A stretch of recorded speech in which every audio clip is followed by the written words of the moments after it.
Today, there are 2 million descendants of French-Canadian immigrants living in New England. These are our stories. Welcome to the French-Canadian Legacy Podcast. Venez tous jeunes filles et garçons, je vais vous raconter l'histoire de notre immigration ici au USA, de grands aventuriers de pays étrangers. Bonjour everyone, this is Melody and we're back with French-Canadian news. We'll start with an article from Juliana LaRue titled, Franco-American Collection Welcomes USM President Jacqueline Edmondson. On July 1st, Dr. Jackie Edmondson, an experienced Pennsylvania academic administrator and author, became the University of Southern Maine's president. She says, I am looking forward to learning about Maine's Franco-Americans. Check out the article to learn more about Dr. Edmondson. Next up, we have another article from LaRue titled, Lafayette Trail Marker in Biddeford. On August 18th, the Biddeford Cultural and Heritage Center hosted an unveiling of Biddeford's only marker on the Lafayette Trail. This trail spans 25 states, including Washington, D.C., and highlights various destinations that Marquis de Lafayette toured during a visit to America between 1824 and 1825. Check out the article for more about this historical marker.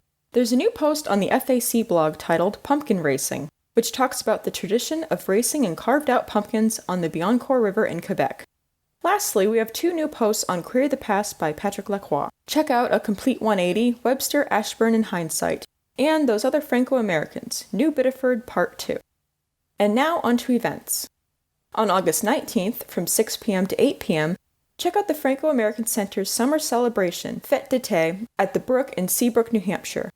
Reservations include appetizers, music, and fun. Cash bar is available. Reserve by 5 p.m. on Thursday, August 18th. Tickets for reserving early are $20, and tickets at the door are $25. The first 50 advance registrants get a complimentary beverage, so register as soon as you can. On August 23rd, from 9 a.m. to 11 a.m., join the Franco-American Center in Nashua, New Hampshire for Le Clec Coterie at Barnes & Noble. Join in for light and fun conversation in French. That's all I've got for you this time. Everything I've covered today will be linked in the French-Canadian Legacy Podcast episode description. Merci for listening. On June 2nd, 2022, Gabrielle Russell and Réa Côté-Robbins unveiled a plaque commemorating Camille Lessard-Bissonnette on Lisbon Street in Lewiston, the site of the former editorial offices of Le Messager. The plaque is part of the National Votes for Women Trail and recognizes Lessard's public commitment to female suffrage more than a decade before the national ratification of the 19th Amendment. The best glimpse of Lessard's fascinating life story comes to us from Janet Scheidler, a professor at Siena College who wrote her dissertation on this Maine suffragist. Scheidler's work was then published in book form as Camille Lessard-Bissonnette, The Quiet Evolution of French-Canadian Immigrants in New England, which appeared in 1998. It will probably come as no surprise that biographies of Franco-American women are few and far between. Scheidler helps to fill this void, draws our attention to questions of gender in the Franco-American community, and explores the Franco-American world that Lessard entered as a young immigrant woman and then quickly left in the 1910s. Lessard was born in 1883 in the Centre du Québec region of the province of Quebec. She moved to Lewiston with her parents and siblings in 1904. She would only spend 8 years in that city, but she wasted little time in living out her aspirations. By 1906, she was contributing to Le Messager. She established the newspaper's women's page and used that platform to express strong views about female autonomy, however unorthodox they were for the time. After 1912, her life was one of near-constant moves. We find her in Edmonton, Alberta, Winnipeg, Montreal, Los Angeles, where 3 of her brothers lived, St. Louis, Louisville, Kentucky, with several more back and forth between California and Montreal, all that time living independently from clerical work. Only in 1943 did she add Bissonnette to her name. Her new husband, Napoleon Bissonnette, was a committed labor unionist and a former member of the Connecticut legislature. After offering an outline of Lessard's life, Scheidler dives into the themes of her work, her columns in Le Messager, and the book that remains her claim to fame, Canuck. The author places Lessard in a rapidly evolving ethnic community. Lessard was herself, in some respects, a revolutionary figure who dared to challenge the sacred cows of French-Canadian culture.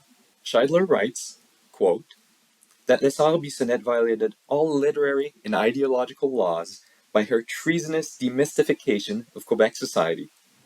In the United States, Franco-Americans were intent on proving their continued loyalty to the mère patrie.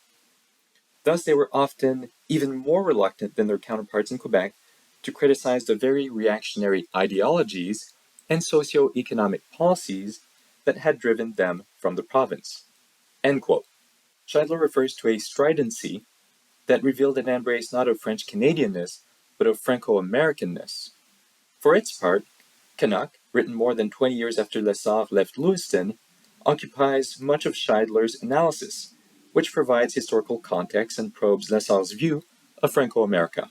While Canuck is fairly well known in the Franco-American world, Lessard's views and life journey are not, which again highlights the pioneering nature of this book.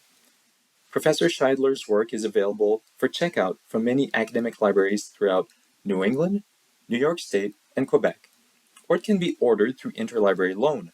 Pick it up and learn about a true trailblazer. Bonne lecture.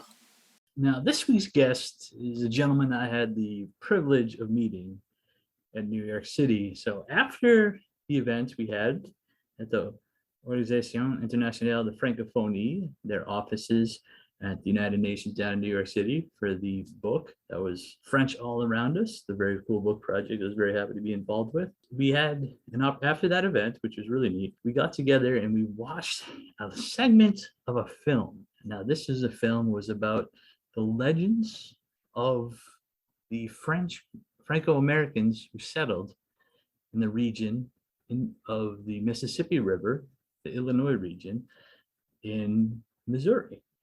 And so we got kind of a taste of a little bit what their folklore was. And it was really cool. It was set to this amazing artwork. And we got a snippet of that. And that was just part of a much larger documentary telling the story of the Franco-Americans of the Illinois Valley. So super, super neat. Really interesting gentleman. And that's who we get to talk to today. His name is Brian Hawkins, who's the filmmaker behind that incredible film. And I'm really excited to introduce it to you guys and show you guys some of the clips from it as well. We'll be sure to highlight. So coming up, the next interview, the super talented filmmaker, Brian Hawkins. Do you have any fun, kind of crazy festival stories by any chance? The festivals, I would say, are... The picnic can be pretty fun. Like there's a lot more of a sort of rambunctious atmosphere at the picnic, bizarrely, than at the Fête de l'Automne. Okay, what's this picnic about? I gotta know. It's just a parish picnic, but people are drinking right after mass and spend all afternoon. And there's like a tug of war and things like that. It's really fun. The Fête de l'Automne is more sort of music and food focused. There's dancing and things like that. But no, they're not real wild, I wouldn't say. The La Guillonnée in Sainte Geneviève is a pretty wild time. That was a I think if people want to have a wild experience, that's probably where you would want to go. I wish I had some really exciting festival stories for you, but I don't, unfortunately. And also, I've been filming a lot, so it kind of takes you out of the experience. But yeah, it's funny because like when I was watching the footage you had of La Guillonnée and talking to, I still through the podcast, like as you'd mentioned, through your project, you meet all kinds of different people. So through the podcast, I have some friends up in Quebec now, and they still have their very huge family traditions on New Year's Eve. I think to have the opportunity to go to one of those and to see, and like my parents did, like when I was growing up, my mom still talks about them, all the after midnight mass, all the furniture gets pushed to the side. Somebody pulls out a fiddle, somebody pulls out a guitar, a lot of drinking going on. A lot of kids go amuse yourselves in the kitchen because we're about to have a party out here type thing. And so to be able to like see that, it would be incredible. So I would love the opportunity to go. To be honest, I'm very jealous you got to be there. I hope to see you there next time. I'm planning on going back this December just because it's been a few years, and yeah, it's just a really important part, I think, of the local culture. One sort of wild story, I guess, that I can tell you is not something I experienced personally, but this was a huge tradition in Old Mines, and probably in a broader sort of context. Whenever the people would get together in the evenings after work, or on a weekend or whatever in the winter, usually. They would call that a bouillon. And a bouillon was the name for what they were eating, which is just chicken broth. But it was also the word that they used for the party. It was very important. Several people have stressed to me the importance of stealing the chicken for the bouillon. And so you would, there was a lot of this going around. So people would come and they would take one of your chickens, and the only rule was that you had to invite whoever, you had stolen from to the bouillon. And then there was usually a way that over the course of the evening, everyone would kind of try to figure out whose chicken it was, and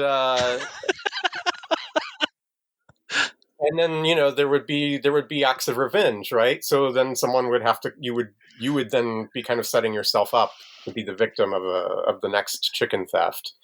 But that too kind of sets up this relationship of give and take, and and it's lighthearted, but you can see where people were having a good time with really no money, and yeah, for sure. No, that's awesome. I'll tell you, if Mike ever steals my chicken, there's going to be hell to pay for sure. There's going to be major consequences. Now our fathers look at us and sigh with despair, to think that everything they love we simply do not share. But the spirit never dies, our culture will survive. Each of us must choose how much to keep alive. Each of us must choose how much to keep alive.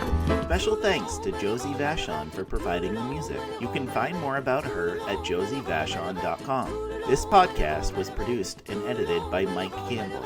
If you have any questions or comments, please email us at fclpodcast@gmail.com. You can also follow us on Facebook, Twitter, and Instagram at FCL Podcast for more information about the topics discussed. If you enjoyed the show, please subscribe and leave us a review on iTunes or wherever you listen to this episode.